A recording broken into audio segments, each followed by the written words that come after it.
ایک بار کی بات ہے، ایک جنگل کے اندر ایک مور رہا کرتا تھا۔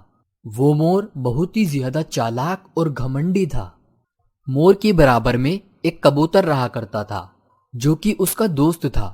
مور اس پر بھی اپنی منمانی کیا کرتا رہتا تھا اور وہ بیچارہ کبوتر اس مور سے بہت زیادہ ڈرا بھی کرتا تھا اور اس ڈر سے وہ اس کی ساری باتیں مان لیا کرتا تھا۔ ایک بار مور کبوتر سے کہتا ہے، ارے او کبوتر، میں کب سے تمہیں یہاں پر دیکھ رہا ہوں، تم یہیں پر کھڑے ہو، کیا تمہیں پتا نہیں ہے میرے کھانے کا ٹائم ہو گیا ہے؟ جاؤ اور میرے لیے سوادشٹ سا کھانا لے کر آؤ، اور اگر تم نے دیر کی تو تمہاری خیر نہیں، اب جلدی سے جاؤ اور میرے لیے کھانا لے کر آؤ۔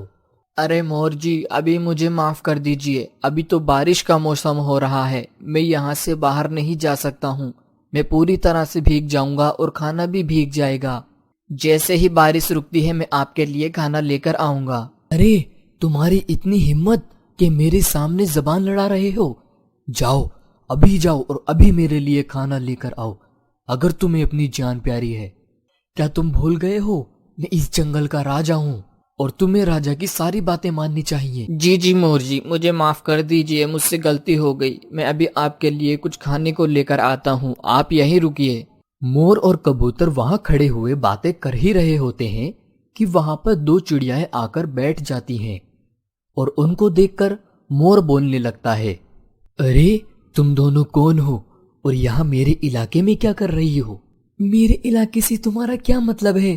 یہاں پر ہم بہت سالوں سے رہ رہے ہیں، یہ جنگل ہمارا ہے۔ اچھا، تو تم بھی یہیں رہتی ہو، تو پھر تو تمہیں معلوم ہونا چاہیے کہ اس جنگل میں مجھ سے زیادہ خوبصورت کوئی نہیں ہے، اس لیے میں یہاں کا راجا ہوں اور تمہیں میری ساری باتیں ماننی پڑیں گی۔ ارے ہم تمہارے نوکر تھوڑی ہیں جو تمہاری بات مانیں گے، ہم نہیں سنیں گے۔ اچھا چڑیا رانی، اگر اس جنگل میں خیریت سے رہنا چاہتی ہو تو میری بات کو بنا کچھ کہے مان لو۔ وہ دونوں چڑیائیں من ہی من سوچنے لگتی ہیں اور سوچنے کے بعد کہتی ہیں، ٹھیک ہے مور جی، ہم آپ کی ساری باتیں مانیں گے۔ ارے کبوتر، میری بات سنو، آج تمہیں کھانا لانے کی کوئی بھی ضرورت نہیں ہے، آج کھانا یہی ہمارے لیے لے کر آئیں گی، اور ہاں تم دونوں جاؤ، مجھے بھوک لگی ہے اور میرے لیے کچھ کھانا لے کر آؤ۔ مور کے اتنا کہنے پر وہ دونوں چڑیائیں اڑ کر کھانا لینے کے لیے آگے کی اور چلی جاتی ہیں۔ ارے پری چڑیا، اس مور نے تو ہمارے اوپر قبضہ کر لیا ہے، اب ہم اپنی مرضی سے کہیں جا بھی نہیں سکتے۔ ہاں مونی چڑیا، تم نے بالکل ٹھیک کہا، ہم کچھ اور کر بھی نہیں سکتے ہیں کیونکہ یہ مور یہاں کا راجا ہے۔ پری چڑیا اور مونی چڑیا اپنے منہ میں کھانا دبا کر اس مور کے لیے لے کر آ جاتی ہیں اور وہاں مور کہنے لگتا ہے، ارے واہ، تم دونوں تو بہت کام کی ہو، اور ہاں مجھے کھانا کھانے کے بعد سونا بھی ہے، اس لیے تم میرے لیے جگہ کو صاف کر دو جس سے میں سو سکوں۔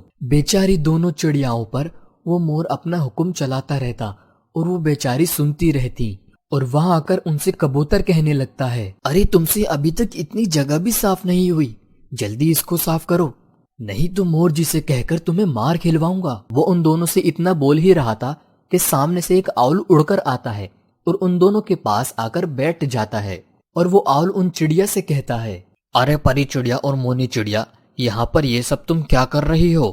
جیسے ہی وہ آؤل وہاں آ کر یہ بولتا ہے، وہ کبوتر وہاں سے مور کے پاس بھاگ جاتا ہے اور مور سے کہنے لگتا ہے، مور جی وہاں پر ایک آؤل آیا ہے اور مجھے لگتا ہے وہ ان دونوں چڑیا کا دوست ہے، اب ہمارا کیا ہوگا؟ ارے آنے دو اس کو یہاں پر، میں اس سے بات کروں گا۔ اور دوسری طرف وہ چڑیا اس آؤل کو اپنی پریشانی بتاتی ہے، آؤل جی، دراصل ان دونوں کبوتر اور مور نے ہم دونوں پر قبضہ کر لیا ہے اور یہ سارا کام ہم ہی سے کرا رہے ہیں، ہم بہت زیادہ تھک گئے ہیں اور پریشان بھی ہو گئے ہیں، آپ ہماری مدد کیجیے۔ پری چڑیا اور مونی چڑیا، آؤ تم دونوں میرے ساتھ چلو۔ وہ تینوں مور اور کبوتر کے پاس آ جاتے ہیں اور وہاں آ کر آؤل کہنے لگتا ہے، ارے او مور، تمہاری اتنی ہمت کیسے ہو ان دونوں سے کام کرانے کی؟ کیا تمہیں پتا نہیں ہے یہ دونوں میری دوست ہیں؟ دیکھو میں یہاں کا راجا ہوں اور میں کسی سے کچھ بھی کروا سکتا ہوں، سمجھے تم؟ یہ جو تم اکڑ دکھا رہے ہو نا، ابھی ایک چونچ ماروں گا اور ساری راجا گری باہر نکل جائے گی تمہاری، اور تمہارا اس دوست کبوتر کی بھی۔ ارے میں نے کیا کیا ہے، مجھے تو معاف کر دو۔ اتنا کہنے کے بعد آؤل کے وہ دونوں کبوتر اور مور ڈر جاتے ہیں اور ڈر کر مور کہتا ہے، اچھا ٹھیک ہے، میں تمہاری ان دوستی سے کوئی بھی کام نہیں کراؤں گا، مجھے معاف کر دو۔ اتنا کہنے کے بعد وہ کبوتر اور مور وہاں سے بھاگ جاتے ہیں اور آؤل اور پری اور مونی چڑیا آگے کی اور اڑ کر چلے جاتے ہیں۔